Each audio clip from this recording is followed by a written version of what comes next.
여러분 안녕하십니까? 라디오 오늘 반은혜입니다. 튀르키예 시리아 지진 사망자가 3만 7천 명을 넘어섰습니다. 세계 여러 나라에서 구호 물품과 성금이 전해지고 있는데요. 일본에서는 종이학을 보내려는 움직임이 있어 자국 언론에서까지 나서서 말리고 있다고 합니다. 지진 피해 지역에 종이학을 접어보내 위로하겠다는 건데요. 마음은 잘 알겠지만 물도 없고 전기도 끊어지고 집이 무너져 잠을 잘 곳도 없는 현지에 종이학이 무슨 소용이겠습니까? 오히려 처치 곤란일 뿐인데요.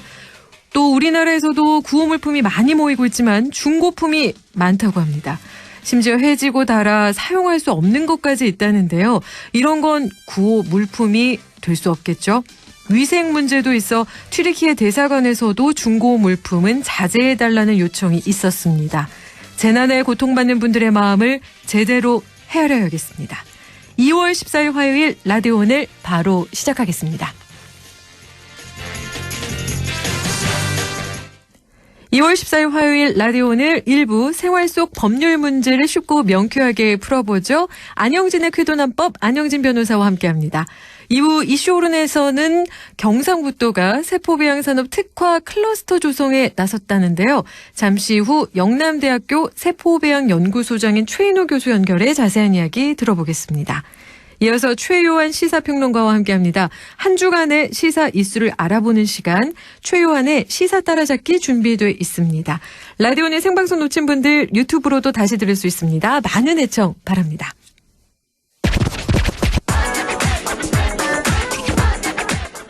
안영진의 쾌도 난법.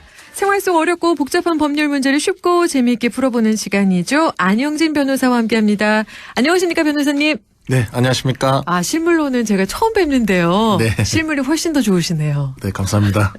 오늘은 국민참여 재판에 대해서 정확히 알아보는 기회 가지려고 하는데 사실 언론에서 국민참여 재판 진행된다 이런 보도를 심심찮게 들어왔지만요.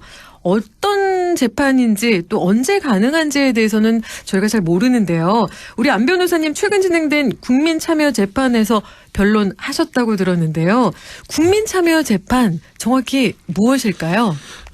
네, 지난 7월 초에 우리 안동에서 두 건의 흉기 살인 사건이 연이어 일어났습니다. 며칠간에요. 네. 이제 강력 사건으로부터 비교적 안전하다고 여기던 지역 사회를 큰 충격에 빠뜨렸는데요. 두 사건 모두 피의자들이 구속된 상태에서 대구지방법원 안동지원의 살인죄로 기소되었습니다. 이제 그중 한 건은 일반 재판으로 안동지원에서 진행되었고, 다른 한 건은 피고인이 국민참여재판을 신청해서 법원은 이를 받아들였고, 그래서 대구지방본원이죠. 이송되어서 국민참여재판으로 진행이 되었습니다. 잠깐 결과 말씀드리면 안동에서 진행된 사건은 검사가 징역 29년을 구형했고 재판부는 이보다 1년 높은 30년을 선고했습니다. 국민참여재판으로 진행된 대구 사건에서는 검사는 징역 27년을 구형했고 재판부는 이보다 7년 낮은 징역 20년을 선고했는데요. 언론에서 보도된 바와 같이 대구에서 진행된 사건은 제가 변호인이었습니다. 네. 일단은 간단히 그 제도의 연역을 살펴보면요. 형사재판에 있어서 국민의 상식이나 법 감정과 다른 유무죄 판단이나 양형이 나오는 경우가 가끔 있었고 또 있는 상태 같습니다. 아시듯이 이번에 곽상도 전 의원 아들 50억 수수 사건에서 네. 뇌물죄가 성립하지 않는다라는 1심 판결이 선고된 경우가 대표적인 예인데요. 참 정말 드린 말씀만 좀 짧게만 드리면 이래 되면은 아들이나 딸에게 퇴직금 월급 억수로 많이 이래 가정에서 주고 그래도 개한타는 말이 되는데 일반인들도 그렇고 상당수의 법조인들이 항소심에서 뒤집힐 거라고 보고 있습니다. 네. 박근혜 대통령 때는 피 한 방울 안 섞인 최순실이하고 경제 공동체라는 법리로 박근혜 대통령을 처벌했던 대법원 판례까지 있으니 더욱 그런데요. 네. 그렇습니다. 이 외에도 이제 일반 시민들은 억대 횡령이나 사기를 범하면 실형을 선고받고 법정 구속되는 경우가 많은데요. 유독 재벌 회장들은 수백억 해먹어도 징역 3년에 집행유예 5년을 선고받아서 법망을 실질적으로 피했다고 비판받는 경우도 많았습니다. 네. 이렇게 유무죄 판단이나 또는 양형에 있어서 국민 일반의 상식이나 법 감정을 반영해서 적정하고 공정한 판결을 받을 필요가 있었고 두 번째는 배심제 또는 참심제 등 형태는 다양하더라도 국민이 이제 재판 절차에 참여하는 것이 세계적 추세고 또 국민의 사법 참여에 대한 열망이 높아짐에 따라서 우리 대법원에서는 국민의 사법 참여에 대한 연구를 계속하여서 결국 약 15년 전이죠. 2008년 1월 1일 국민의 형사재판 참여에 관한 법률이 최초로 시행이 되었습니다. 그 핵심은 배심원이 유죄 무죄냐에 대해서 만장일치 또는 다수결로 재판부의 의견을 전달하는 한편 또는 양형에 대하여도 의견을 전달한다는 것이고 그러나 재판부는 이에 기속되지는 않습니다. 이게 미국 형사재판과 좀 다른 점인데요. 미국은 배심원이 결정하면 재판부도 이에 따라야 합니다. 네. 다만 우리의 경우 재판부가 배심원의 판단을 최대한 존중하는 것은 사실입니다. 드라마나 영화하고는 좀 다르네요. 예, 그렇습니다. 네. 그런데 뭐 재판을 이번에 해봤는데 한 19은 따른다라는 말씀을 하시는 걸 듣긴 했는데요. 네. 최대한 존중하는 건 사실입니다. 네. 절차에 있어서도 통상의 재판의 경우에는 공판기일이 처음 열리고 그 이후에 공판기일이 열릴 경우에는 한 달 반이나 2달간의 간격을 두고 열립니다. 이제 변론이 종결된 후 선고기일은 또 그로부터 한 달 반, 2달 정도 간격 두고 지정이 되는데요. 그 상당히 긴 기간 동안 재판이 진행된다는 특성이 있습니다. 네. 그러나 국민참여재판의 경우에는 대부분 하루 이틀에 걸쳐서 하루 종일 재판하고 변론이 끝나면 그날 바로 선고가 된다는 특징이 있습니다. 하루 내지 이틀 걸린다고요? 예. 네. 그러니까 보통 재판부에서는 하루에서 막 재판을 수십 건을 짧게 진행하는데 이 건은 네. 그것만 바짝 해서 합니다. 그렇군요. 예. 이번에 제가 한 대구 재판도 이틀을 꼬박하고 한 5시쯤에 검사 구형했고 제가 최종 변론을 했는데 약 1시간에서 1시간 반 정도 지나니까 한 6시 정도서 선고가 났었습니다. 그러면은 준비하시는 변호사님 입장에서는 이 국민참여재판이 어떤지도 좀 궁금해지네요. 이렇게 빨리 끝나는 게 더 좋으신지 아니면 긴 게 더 좋으신지. 그게 장단점이 있습니다. 왜냐하면 모든 게 그런데요. 예. 일반 재판 같으면 기일 간의 간격이 있기 때문에 네. 그 기일에 일어난 상황에 대해서 변호사가 좀 더 검토하고 네. 의견을 이제 다시 제출할 기회가 있는데 뭐 그렇습니다. 근데 일반 그 배심 재판 같으면 하루 이틀에 바짝하고 끝나기 때문에 네. 검토할 시간이 사실상 거의 없고 그때그때 변호사가 순발력있게 대응해야 되고 그때그때 변론 요지서를 빨리 작성해서 변론해야 된다는 그런 현장성이 굉장히 강한 재판입니다. 현장성이 강하군요. 그렇다면 예. 배심원 선정은 어떨까요? 배심원 선정 같으면은 일단 그 법원마다 배심원의 인재풀이 있습니다. 네. 그래서 그 배심 재판하는 날 아침에 그 중에 일부 이제 분들에 대해서 소집 통지를 하면은 나오십니다. 한 3, 40명 나오시던데요. 네. 이제 그 중에 이제 재판부하고 검사 변호인이 협의해서 이제 그 선정을 하게 됩니다. 한 7명에서 9명 선정하는데 네. 그때 참 이 피 튀긴다고 해야 되나요? 좀이라도 우리한테 유리한 배심원을 선정해야 되니까 네. 꼬치꼬치 질문도 하고 배심원에 대해서 이렇게 어떤 분인가 이렇게 좀 자시 보기도 하고 그런데요. 예를 들면 그렇습니다. 뭐 범죄라는 게 다 술을 먹고 일어나는 경우가 있는데 네. 그 물어볼 때 술 먹는 거에 대해서 어떻게 생각하세요? 술 먹으면 좀 잘못도 할 수 있다고 생각하시나요? 이렇게 물었을 때 어떤 배심원은 술 먹고 잘못하려면 술을 먹지 말아야죠. 이런 배심원 있는 반면에 사람이 술 먹으면 좀 잘못했고 그거 좀 봐줘야 되는 거 아닙니까? 이래 대답하는데 예. 그러면 이제 술을 먹고 한 범죄의 경우에는 변호인 반드시 그런 걸 물어보고 걸르게 되죠. 그렇군요. 예, 그래서 굉장히 좀 치열합니다. 네, 이 점도 좀 유의해야겠네요, 정말. 그렇습니다. 네. 그래서 만약에 선정이 되면 그 다음엔 또 어떻게 되는지도 궁금한데요. 배심원 수당이 있나요, 혹시? 예, 이게 모든 게 그렇듯이 공짜가 아닙니다. 네. 예, 이 선정이 배심원으로 선정이 되면 하루에 12만 원의 수당을 지급받습니다. 와. 이틀 하면 24만 원이 되겠죠. 그런데 그럼 배심원 선정 안 되고 그날 아침에 간 사람은 어떻게 됐느냐? 네. 그거는 그 경우에는 이제 6만 원의 일당을 지급받습니다. 그렇군요. 예, 그러니까 그 아침에 한두 시간 가시면 되는데 선정이 안 되면 이제 오전에 돌아오시면 되고 6만 원을 지급을 받게 됩니다. 네. 배심원 선정도 이렇게 이루어진다는 점 여러분 참고하시면 좋을 것 같고요. 그러면 좀 전에 저희가 이 변호인의 경우 준비하는 시간에 대해서 제가 여쭤봤는데 국민참여재판의 장단점 혹은 유불리점에 대해서 좀 더 자세히 부탁드리겠습니다. 예, 그 사실 형사재판을 받다 보면은 유무죄나 양형이 어떻게 나오나 이것도 굉장히 중요하지만은 재판이 생각해보면 1년, 2년 막 4년 이래 끌면은 그 과정에서 피고인하고 그 가족들은 엄청난 고통을 당합니다. 피마르죠. 물론 그렇습니다. 물론 피해자가 가장 힘들겠지만 피고인 또한 가족하고 친지들 다 막 피가 마르는 고통을 당하는데요. 네.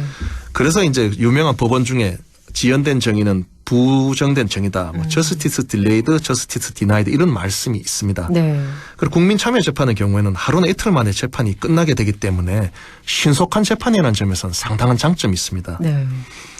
아까 말씀드렸듯이 이제 그 단점은 그런 게 있습니다. 이게 충분한 기간을 두고 심리되는 게 아니라 하루 이틀만 심리되기 때문에 재판부 입장에서도 곰곰이 생각할 여유가 좀 부족하고 배심원분들도 하루 이틀 만에 끝내야 되고 네. 또 변호인 입장에서도 하루 이틀 만에 빨리 변론을 정리해서 해야 되니까 그런 단점이 있고 검찰 입장에서도 빨리빨리 해야 되는 한편 또 일이 많아집니다. 왜냐하면 PPT를 준비해야 되고 일반 배심원 상대로 이제 설명을 하려면 리허설도 해야 되고 여러 가지 이제 많은 이제 뭐랄까요 노력과 시간이 필요한 뭐 단점이라면 단점이 있겠습니다. 그렇네요. 신속한 재판인 반면에 준비해야 될 거는 또 많아서 조금 그래서 더 검찰은 힘들 수 되도록 안 하려고 합니다. 아, 그러시군요. 네.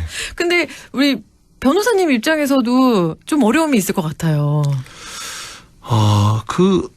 이게 참 양날의 칼인데요. 예. 변호사 입장에서는 이 재판이 아까 말씀드렸듯이 한순간에 지나가 버리니까 네. 뭐랄까요. 그때 바짝하지 않으면 뒤에 뭐 아쉬움이 남아도 어쩔 수 없다는 그런 게 그렇죠. 있고 다음 길이란 게 없습니다. 그러니까요. 그런 게 있고 또 저처럼 이렇게 네. 법을 잘 모르면 법률 용어가 좀 낯설어서 이해하지 못할 수도 있잖아요. 이런 걸 또 풀어서 얘기하려면 또 어렵지 않으세요? 거기서 변호인의 능력 또 검찰의 능력이 나타나는 건데요. 네. 그러니까 같은 말을 해도 이제 일반 재판할 때는 법원을 상대로 하니까 짧게 얘기하고 네. 압축적으로 얘기하지만 네. 이것은 굉장히 풀어서 얘기하고 쉽게 얘기해야 되기 때문에 예. 또 다른 능력이 요구되는 측면이 있습니다. 그런데 이 변호인 입장에서 또 그렇고 청취자 입장에서 가장 중요한 게 그럼 그거 피고인한테 유령이 뭐냐. 만약에 네. 내가 뭐 재판 받을 때 그거 이용하면 뭐가 좋나 이게 네. 있을 텐데요. 네. 그렇습니다. 이게 취지가 일반 국민의 법 감정을 이제 또 상식을 반영하다는 취지이기 때문에 네. 좀 쉽게 말씀드리면 일단은 그 사안이 일반 국민의 입장에서 봤을 때 좀 피고인이 안 됐다 이런 느낌이 들면은 네. 유무죄나 양형에 있어서 피고인 입장에서 유리할 수 있다는 관측이 있습니다. 네. 예를 들어서 뭐 평생을 두드러 맞다가 참지 못해 뭐 남편을 살해한 경우라든지 네. 이런 게 안 됐다 이해할 측면이 예. 있어서 그런 예를 들 수 있고요. 그래서 이런 경우에는 뭐 양형이나 유죄 이쪽에서 좀 유리하다 이런 의견이 당연히 있는데 다만 반면에 이제 저 사람은 진짜 나쁘다. 뭐 그런 거죠. 뭐 어떤 교육자가 네. 어떤 아이들을 뭐 성범죄를 한다든지 네. 또는 장애인에 대해서 그렇게 그걸 이용해서 한다든지 이런 경우 있겠죠. 이 경우에는 오히려 국민참여 재판하면은 네. 유무죄 인정이나 양형에 있어서 좀 불리할 수 있지 않나 이런 생각이 들어서 그 사건의 성격을 일반 국민의 입장에서 냉철히 보고 결정을 해야 되는 측면이 있고요. 네. 또 하나는 그렇습니다. 아까 잠깐 말씀드린 적이 있는데 사실 그 법과대학이나 뭐 사법연수원에서는 국민참여재판에 대한 교육을 크게 하진 않습니다. 아, 그렇군요. 예. 아니, 드라마나 영화 보면은 되게 열심히 하는 것 같은데. 일반 송무에 대해서 하지만 국민참여재판은 제가 이번에 해보니까 완전히 이건 다릅니다. 이거는 네. 완전히 이거는 그 논리가 그 하는 재판 장식이 다른데 네. 그래서 변호인의 능력이 또 중요합니다. 이게 일반인을 배심원으로 이제 해서 상대로 하는 거기 때문에 이 증거 기록을 그냥 내놓는 게 아니라 네. 중요한 점을 아주 쉽게 설명하면서도 인상적으로 제시하는 능력이 필요하고 또 아무리 뭐 인상적으로 해도 지루하면 안 됩니다. 네. 재미도 있어야 돼요? 예, 그 재미라기보다는 재미까지는 아니고. 쏙쏙 들어오고 하품이 나게 하면 안 됩니다. 예. 이틀 내내 재판을 하는데 하품이 나게 않게 해야 되고 쏙쏙 들어야 하려 얼마나 힘들겠습니까? 그리고 최종 변론할 때 이거는 영화와 좀 비슷한 게 있습니다. 네. 뭐 시선 처리를 한다든지 동작을 한다든지 그리고 어투도 중요하고 배심원의 아이 컨택도 좀 중요합니다. 전체적인 어떻게 보면 커뮤니케이션 스킬이 조금은 보장이 돼야지 난 이 변호사님과 하겠습니다. 이런 게 되겠네요. 그렇습니다. 그냥 뭐 내가 말하면 알아듣겠지 이런 어떤 기존의 방식이 아니라 네. 알아들어 주겠지 이 아니라 네. 굉장히 이제 어떤 이른바 뭐랄까요 그 커뮤니케이션 쇼랄까요 그런 능력 좀 있는데요. 또한 네. 중요한 게요. 네. 지금까지 이제 배심원에 대한 섬세한 대응이 중요하다는 말씀이었고 또 하나는 이게 뭐 영화 보면 재판장님이나 검사는 이 있습니다 이런다 아닙니까? 근데 네. 실제 재판에서 그런 경우 없는데 배심 재판에서는 이런 경우가 왕왕 있습니다. 그래서 그 재판부나 검사의 어떤 그런 조처에 대해서 네. 이의를 제기할 수 있는 법리 능력하고 강단을 갖춘 것도 중요하다는 게 요번에 좀 느꼈는데요. 제가 좀 네. 이의 좀 제기해서 좀 괜찮았습니다. 역시 안 변호사님이시군요. 예, 여담이고요. 그래서 결론적으로 국민 참여 재판 신청하실 때에는 사건의 성격도 보셔야 되고 또 변호의 능력을 잘 보고 하는 게 중요하다는 점은 이번 재판을 직접 겪으면서 재차 실감했고요. 네. 여기서 약간 좀 말씀을 보태자면은 네. 이 아까 좀 말씀드렸는데 이제 요즘 그 로스쿨이나 이런 곳에서는 참여 재판까지 막 열심히 교육할 여력이 안 되거든요. 3년 만에 그 제로에서 예. 다 하려는 게 힘든데 네. 이게 사법시험이 로스쿨 체제로 바꾸는 법안이 국회에서 이게 날치기 통과됐거든요, 사실. 네. 그래서 현재까지도 일부 로스쿨의 불공정 선발 또는 부실 교육에 대한 논란이 끊이지 않고 있습니다. 국민 여론 대다수도 이 때문에 사법시험 부활에 찬성하고 지난 대선 때도 그렇고 이번 국민의힘 네. 당대표 경선 때도 사법시험 부활을 공약으로 들고 나오는 유력 후보들이 네. 있습니다.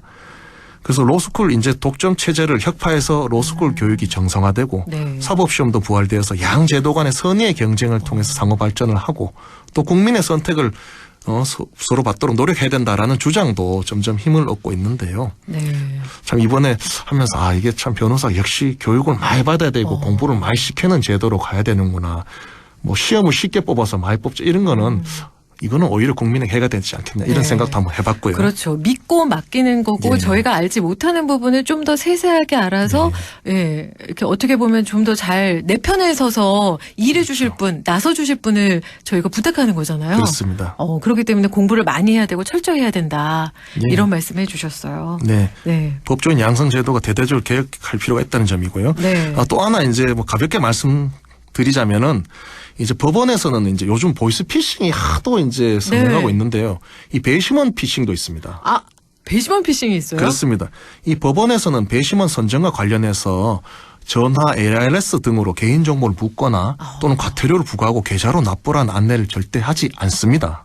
야, 이걸 또 사용하는 분들이 있습니까? 악용하시는 분들이? 하도 하니까 이게 법원 홈페이지에 공식적으로 이 문구가 떠 있는데요. 네. 이제 국민 여러분께서는 배심원 선정을 사칭한 범죄 피해를 입지 않도록 주의하시고 이로운 범죄를 시도를 접하는 데 즉시 수사기관에 신고하셔야 된다는 점입니다. 네. 그렇다면 나는 배심원 참여하고 싶은데 어떻게 합니까? 이렇게 질문하실 수도 있을 것 같아요. 그렇습니다. 이게 우리 경북에서는 네. 대구지방법원에서만 네. 이제 배심원 재판이 진행됩니다. 네.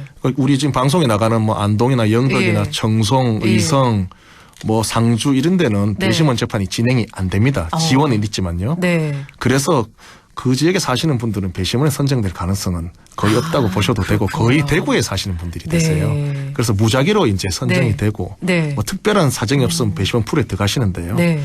좀 그렇습니다. 이 지금 법원 문제를 두고도 왜 경북 북부에서 한다고 우리는 배심 재판을 저 대구 멀리까지 가야 되느냐. 네. 그리고 우리는 왜 배심을 못하노. 이런 주장이 충분히 그럼요. 가능한데요. 예. 그래서 우리 도청 소재지인 경북 안동에도 배심 재판을 할 수 있도록 네. 또 항소심을 할 수 있도록 네. 법원의 어떤 그 재판부를 신설하거나 뭐 좀 더 나아가자면 뭐 안동지방법원을 승격하는 이런 논의가 현재 있는데 네. 좀 우리 지역 주민들이 힘을 합쳐서 좀 할지 필요가 있지 않나 이런 생각도 해봅니다. 네, 아주 오늘 그 배심원 선정 이야기까지 자세하게 풀어주셨습니다. 국민참여재판 이제 여러분께서 조금은 더 쉽게 이해하실 수 있게 됐는데요. 오늘 말씀 고맙습니다. 네, 감사합니다.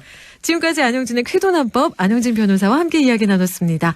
라디오는 1부 여기까지고요. 잠시 후 2부에서 뵙겠습니다.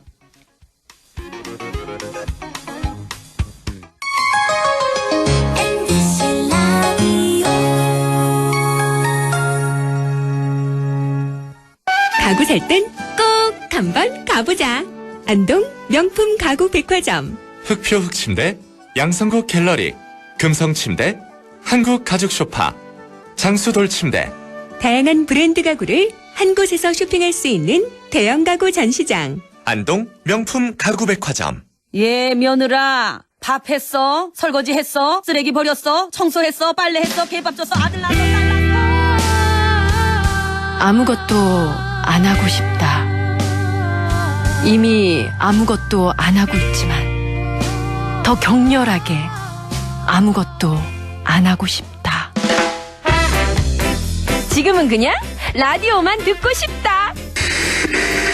MBC 라디오. MBC 라디오 라디오 청취자 10명 중 4명이 듣는 방송 국가대표 라디오 MBC 라디오.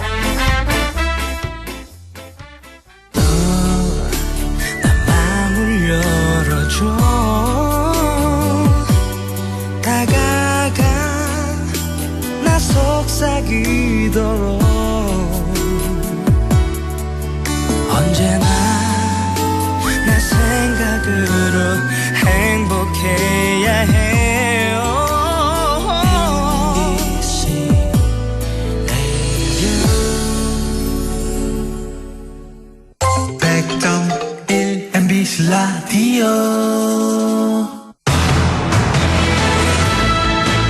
라디오는 2부 순서 이슈 오늘입니다. 세포 배양 산업이라고 들어보셨습니까?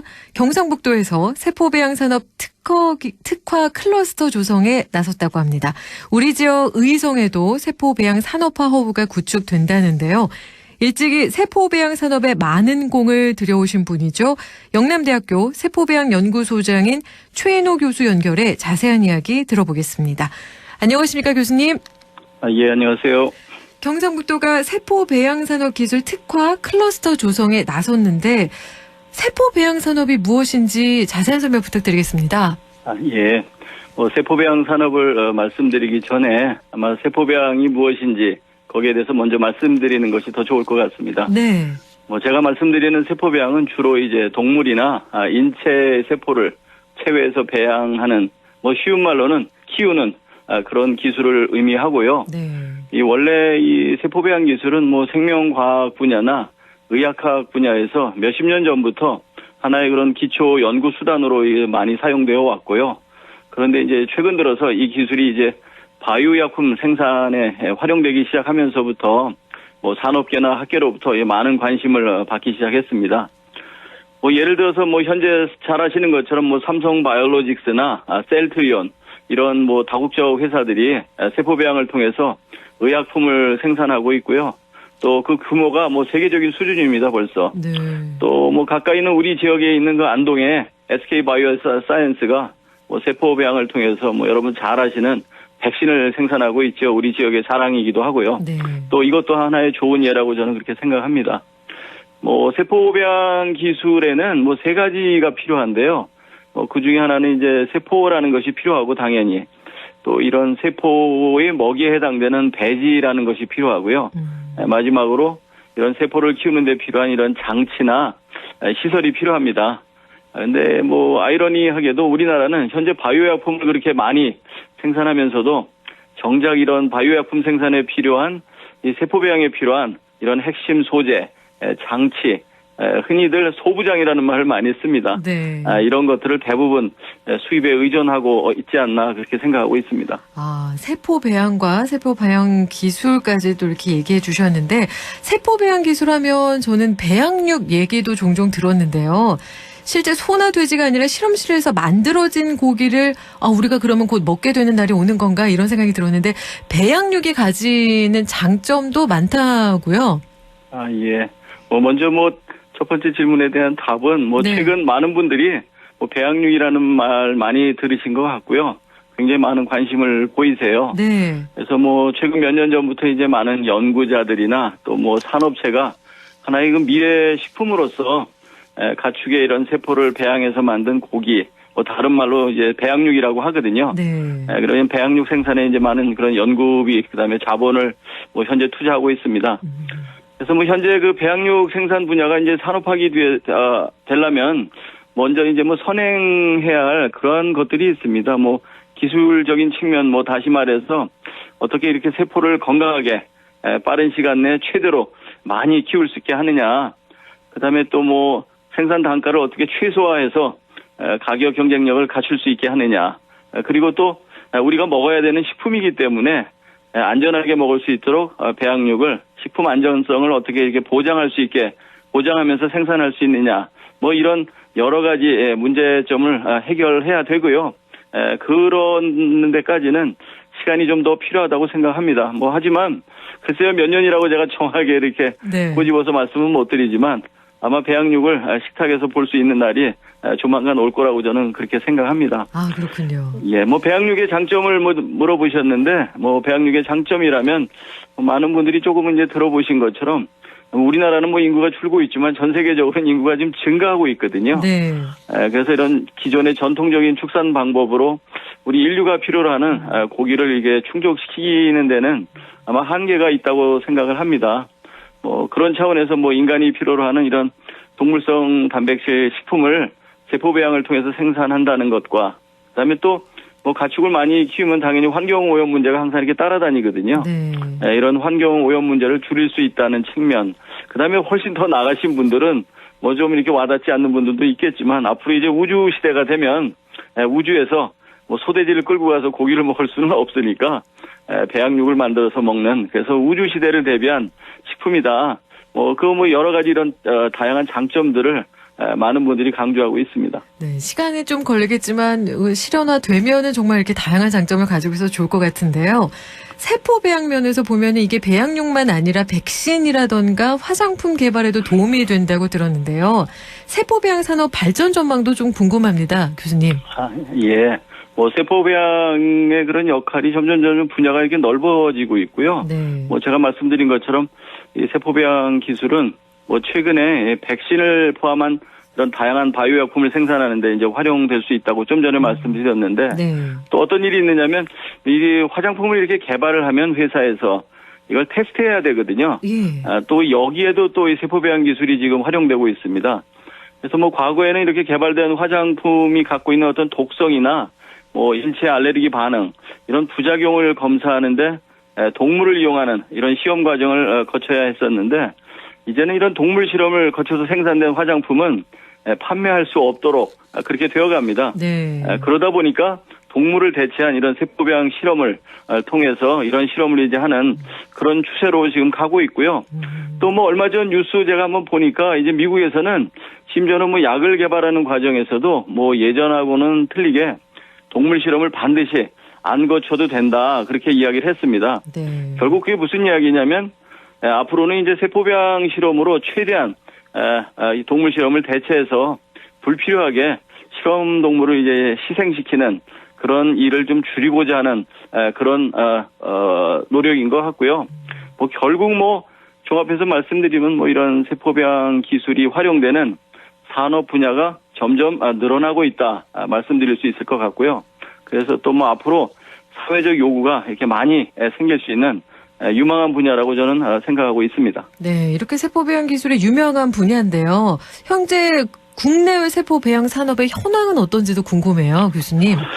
예, 우리나라는 솔직히 말씀드리면 아직은 상당히 초기에 있다고 제가 말씀드릴 수 있을 것 같고요. 네. 해외 예를 들면 세포 배양 산업 분야에 당연히 선두주자는 아마 미국인 것 같고요. 또 미국하고 또 유럽이 이렇게 함께 이렇게 해서 이 분야를 또 선도하고 있는 그런 상황입니다. 시장 규모로 말씀드리면 좀 더 이렇게 와닿으실 것 같아서 한 2024년 내년이죠.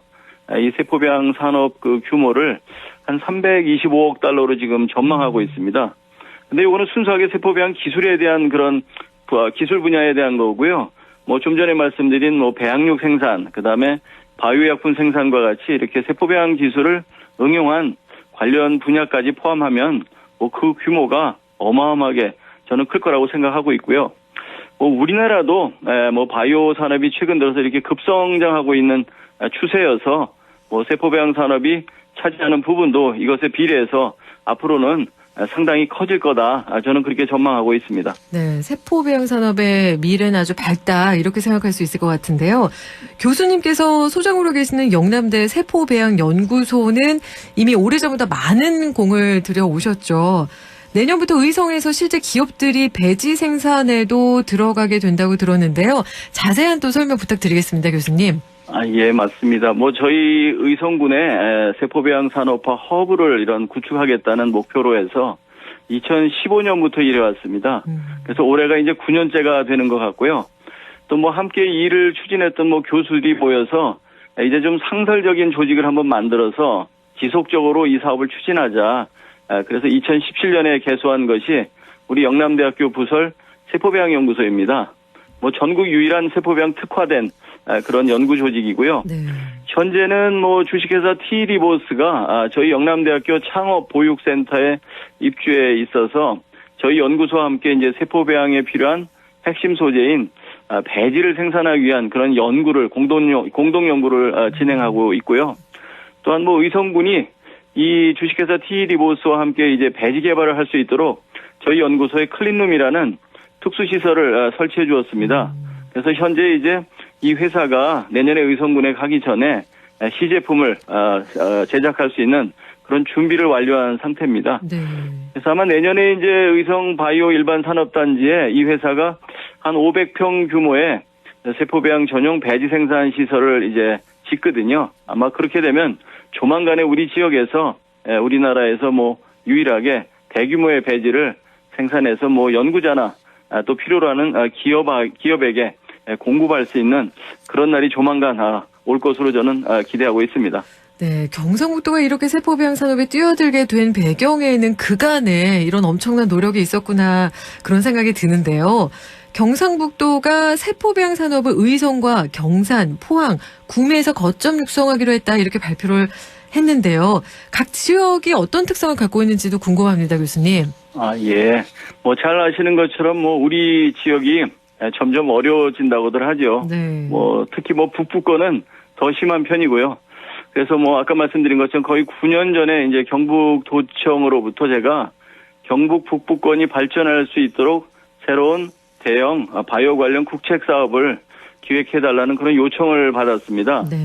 그래서 뭐 그때부터 이제 의성군 그리고 경북도청과 함께 참 여러 가지 다양한 시도를 꾸준히 해왔고요. 뭐 지자체가 이제 대학과 이렇게 협력해서 대학을 꾸준히 선제적으로 이렇게 지원한 것이 중요했다고 저는 생각하고요. 뭐 당연히 무에서 유를 창조하는 것처럼 뭐 힘들 때가 굉장히 많았습니다. 그랬을 것 같습니다, 교수님. 예, 뭐 그래도 또 뭐 모두 포기하지 않고 또 뭐 꾸준히 이렇게 노력한 덕분에 뭐 이 정도까지 올 수 있었다고 저는 생각하고 뭐 주위에 도움 주신 모든 분께 항상 이렇게 감사하게 생각합니다. 네. 뭐 제가 시간 관계상 뭐 각 지역이 각의 내 지역이 어떤 일을 하는지 설명하는 거는 뭐 시간 관계상 쉽지가 않을 것 같고요. 네. 뭐 쉽게 말씀드리면 뭐 지금까지는 의성군이 세포배양 관련돼서 뭔가를 해보려고 혼자서 외롭게 이제 고군분투했다면 뭐 이제부터는 이제 포항, 구미, 경산, 우리 지역에 있는 이 다른 세 곳이 의성하고 협업해서 세포배양 산업에 필요한 인프라를 우리 지역에 함께 구축하자는 그런 취지입니다. 그래서 뭐 저는 뭐 각 지역의 이런 특성하고 장점을 잘 살리면 좋은 작품이 만들어질 수 있을 거로 그렇게 확신하고 있습니다. 네. 정말 그간의 노력이 이제 빛을 발할 때가 아닐까라는 생각도 드는데요. 세포배양 식품이 아직 법적으로는 식품 원료로서 인정받지 못한다라고 들었는데요. 세포 배양 산업의 발전을 위해서 개선돼야 할 법적인 문제라던가 규제 개혁도 필요한 부분이 있을 것 같은데요. 어떤가요? 당연히 그렇습니다. 그래서 예. 뭐 아직은 뭐 세포 배양 식품이 완전히 이렇게 산업화가 된 것이 아니지요. 네. 뭐 하지만 이제 다가올 미래 대비해서 우리 정부도 뭐 외국의 사례를 이렇게 주시하면서 국내 여건에 맞는 관련 법규를 제정하려고 현재 준비하는 거로 저는 알고 있고요. 뭐 저도 이 분야 이제 전문가 한 사람으로서 뭐 정부가 주최하는 이런 회의에 자주 지금 참석하고 있습니다. 뭐 참 뭐 좀 의성군에서 올해 중소기업부의 배양육 생산과 관련한 규제 자유 특구 사업을 현재 신청하고 있습니다. 네. 그래서 이것이 이제 잘 되면 우리 지역에 이제 세포 배양육 생산 그 관련된 기업들이 우리 지역에 모여서 어떤 규제 제한 없이 배양육을 한번 마음껏 생산해 볼 수 있는 그런 장이 마련되지 않을까 저는 그렇게 생각하고요. 반드시 꼭 이루어졌으면 하는 그런 바람입니다. 네, 저도 응원 드리겠습니다. 예, 감사합니다. 그렇다면 네, 앞으로 경북이 세포배양 산업 클러스터 조성을 잘 추진하기 위해서는 또 어떤 점을 유의하면 좋을까요? 네, 뭐 잘 아시는 것처럼 이 세상에 쉬운 일은 하나도 없죠. 그렇죠. 그래서 뭐 세포배양 클러스터 사업이 성공하기 위해선 뭐 많은 전제 조건이 있겠습니다만 뭐 그중에 몇 가지만 말씀드리면 뭐 첫째는 뭐 기술을 가지고 있는 대학 또는 우리 지역의 연구소하고 그다음에 행정적인 뒷받침을 해주는 지자체 협력이 저는 굉장히 중요하다고 생각합니다. 뭐 서로가 서로에게 주고받을 수 있는 것, 그다음에 또 배울 수 있는 것이 많다고 저는 생각합니다. 뭐 두 번째는 이제 지역 간 연계라고 생각합니다. 좀 전에 말씀드린 것처럼 각 지역의 특성, 그다음에 여건을 잘 살려서 지역 특화된 사업을 이제 추진하고요. 또 이를 서로 이렇게 연계시켜서 우리가 목표로 하는 사업의 시너지를 증대하는 것이 굉장히 중요하다고 생각합니다.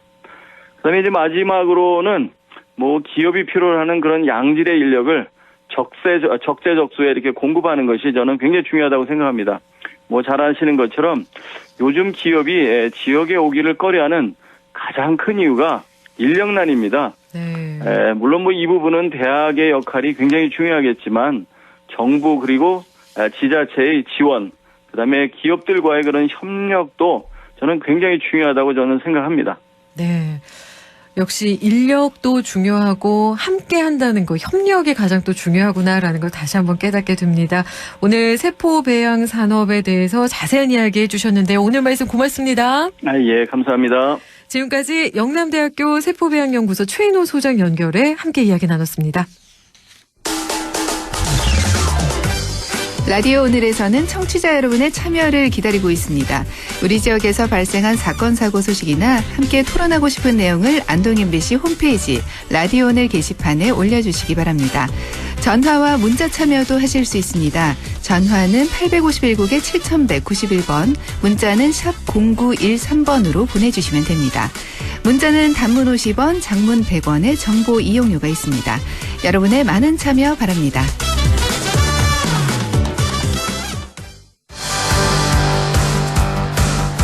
최요한의 시사 따라잡기, 시사 이슈 함께 이야기해봅니다. 법무부가 고위험 성범죄자의 주거지를 제한하는 방안을 추진하기로 했다는데요. 이른바 한국형 제시카법이죠. 최요한의 시사 따라잡기, 오늘 제시카법에 대해서 최요한 시사평론가 연결해 함께 이야기 나눠보겠습니다. 안녕하세요, 평론가님. 예, 반갑습니다. 최요한입니다. 네. 제시카법이라는 용어가 미국에서 실제로 있었던 사건 때문에 붙여진 이름이죠.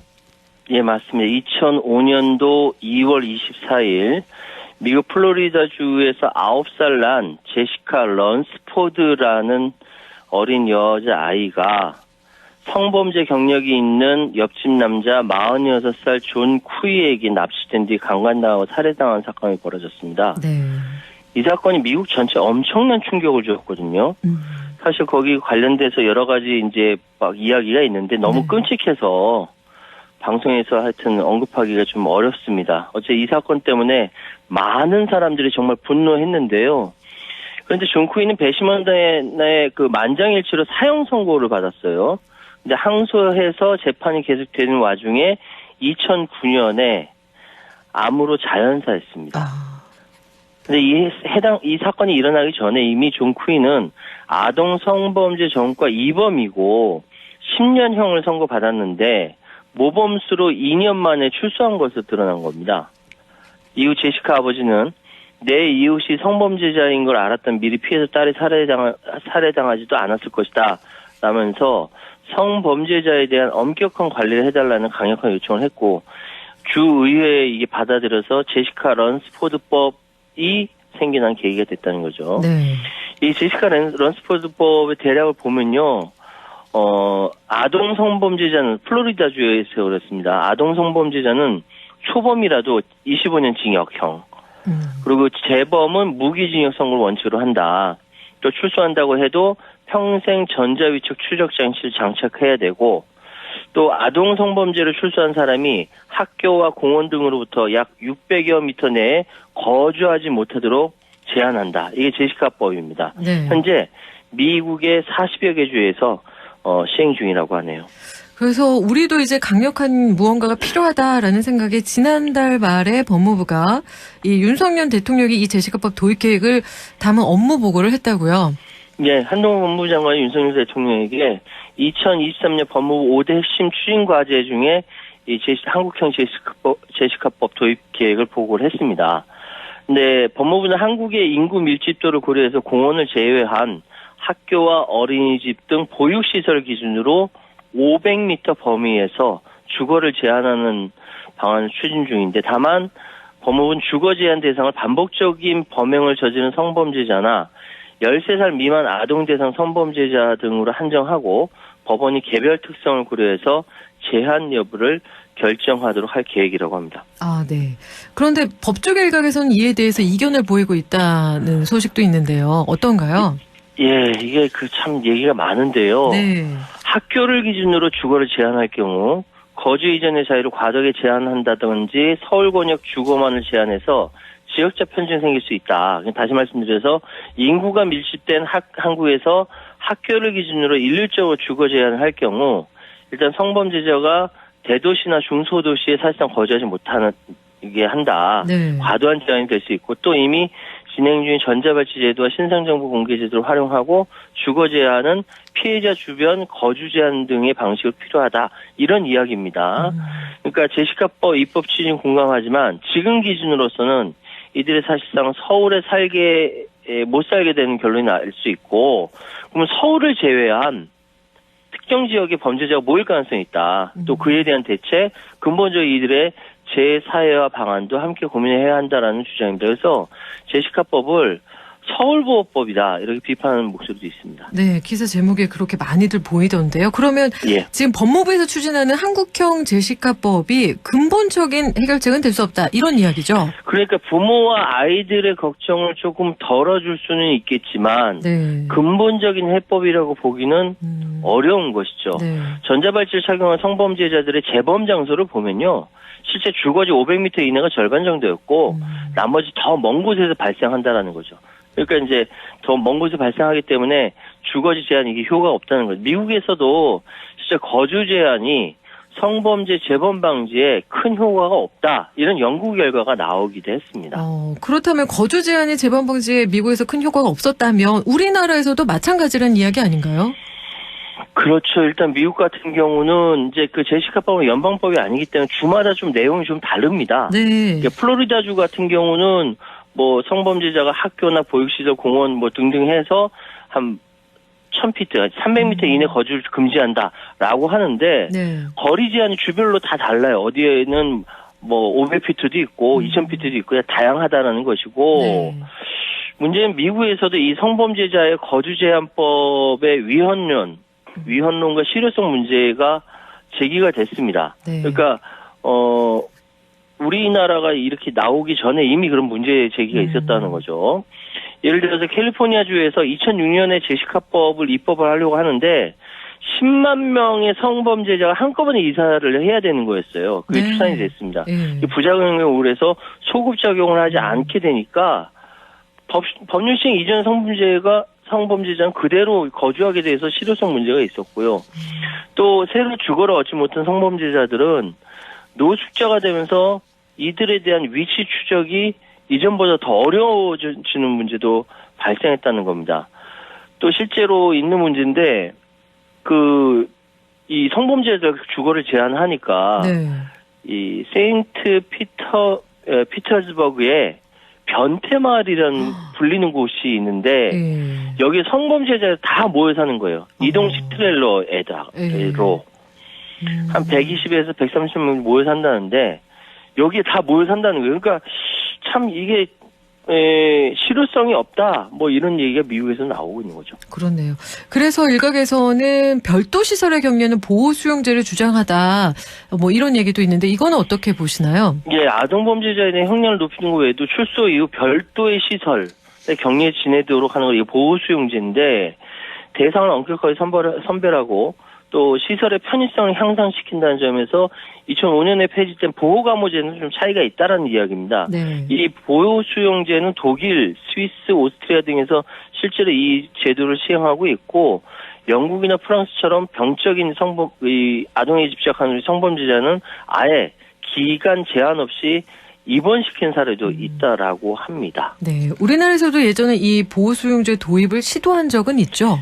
2014년도에 법무부가 이 보호수용제 도입을 시도한 적이 있었어요. 네. 근데 그때도 지금과 비슷하게 헌법상 거주 이전의 자유 침해, 이중처벌 금지 유예된다 해서 무산됐던 겁니다. 네. 그러니까 현재 추진 중인 제시카법 제정과 치료감호제 강화에 대해서도 비슷한 이유로 반대하는 목소리가 많습니다. 그렇다면 이 성범죄자들의 거주지 논쟁, 이게 출소하고 나서 이 거주지 논쟁이 심각한데요.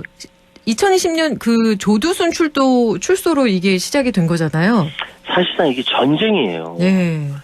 그 이름이 이렇게 알려진 그 성범죄자가 어느 마을에 등장하게 되면 난리가 납니다. 그렇죠. 혹시 기억하십니까? 조두순이 이사 오는 거 막는다고 집주인이 쇠창살로 집 현관문을 막아버렸어요. 이제 주민들의 생필품 목록에 침입 경보기, 뭐 호신용품 막 추가됐다는 뉴스 나왔고. 그렇죠. 작년인가요? 그 성범죄자 박병화 10월달에 연쇄 성범죄자 박병화 나왔는데 화성시 봉담읍 주민들이 매일같이 그 퇴거 집회 열었고요. 네.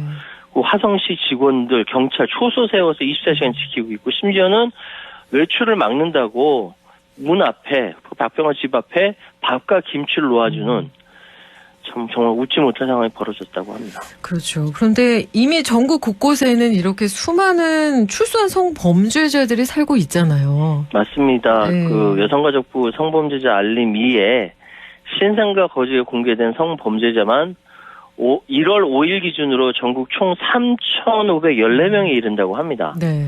이 중에 한 40%가 서울, 경기, 인천에서 수도권에 머무르고 있고 올 한 해에만 66명이 추가로 출소를 앞두고 있습니다.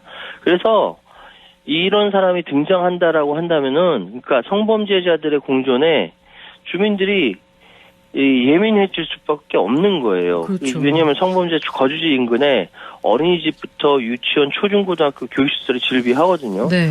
그러니까 실제로 이제 이런 퇴거 시위에 나서는 사람들 대부분 미성년자 자녀를 학부모가 대다수를 차지하고 있습니다. 네, 생각해 보면은 인구 밀집도가 높은 서울 안에서 이 사실 그 범죄자의 거주지하고 그 교육시설 간의 거리를 유지한다는 것도 불가능하잖아요. 예, 사실상 그렇죠. 네. 그 서울시 내 426명 성범죄자 가운데 95% 이상은 거주지 방에 1km 이내 2개 이상의 학교를 포함하고 있다. 네. 뭐 거주지 1km 10개 초중고등학교도 있는 사람도 있어요, 이 상황이. 네. 이런 상황이니까 출소한 성범죄자가 시내 어디를 거주지로 정하든 간에 주민들과 충돌을 빚는다? 이거는 정해진 미래다. 네. 이럴 수밖에 없고, 그러면 이런 사람들은 어디로 가냐? 이런 그 제한 조건이 없는 경북이나 전남으로 간다는 거예요.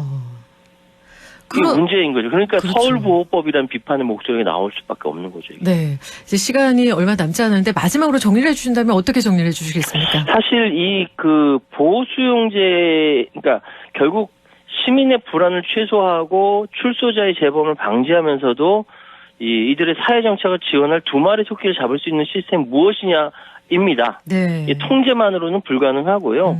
그렇다고 한다면은 보호수용제가 유일한 대안인데 이게 비용이 들어간단 말이죠. 네. 이 지원을 범죄자에 대한 과다한 특혜가 아니라 사회 전체의 안전을 위해 꼭 필요한 비용으로 인식해야 되지 않을까, 이렇게 말씀드리겠습니다. 그렇습니다. 시스템 구축이 필요하다, 이 말씀 전하면서 오늘 이야기 마무리하도록 하겠습니다. 오늘 말씀 고맙습니다. 예, 감사합니다.